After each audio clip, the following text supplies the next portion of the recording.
Salut tout le monde, c'est Nanotika de la chaîne Nanotika et Kokizap. Je vous retrouve pour une revue de scan de Naruto. Oui, c'est ma première. Et donc, commençons tout de suite. Alors, pour ceux qui ont, dans le dernier scan, ceux qui l'ont vu, c'était donc le scan 178.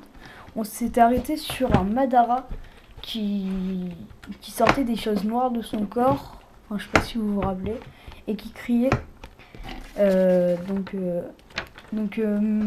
Là dans ce scan on apprend plus. En fait c'était une transformation.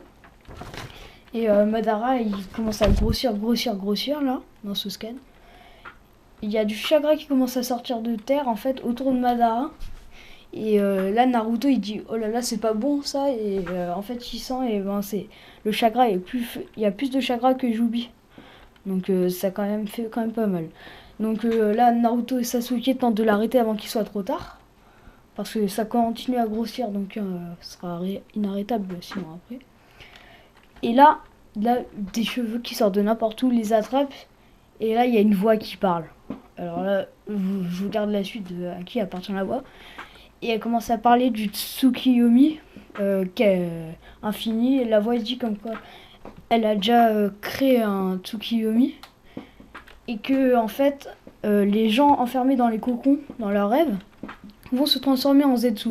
Donc à mon avis c'est de là que viennent les Zetsu qu'ont combattu l'Alliance pendant la guerre.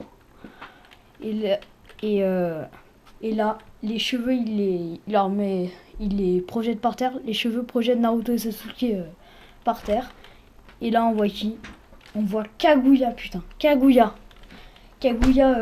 si vous savez pas, c'est la plus puissante shinobi. C'est celle qui a mangé le fruit du chakra de l'arbre divin. Donc elle pèse un petit peu quand même. Et c'est celle dont le Rikudo Senin Aguromo en parlait. Et là elle utilise son Byakugan. Et elle se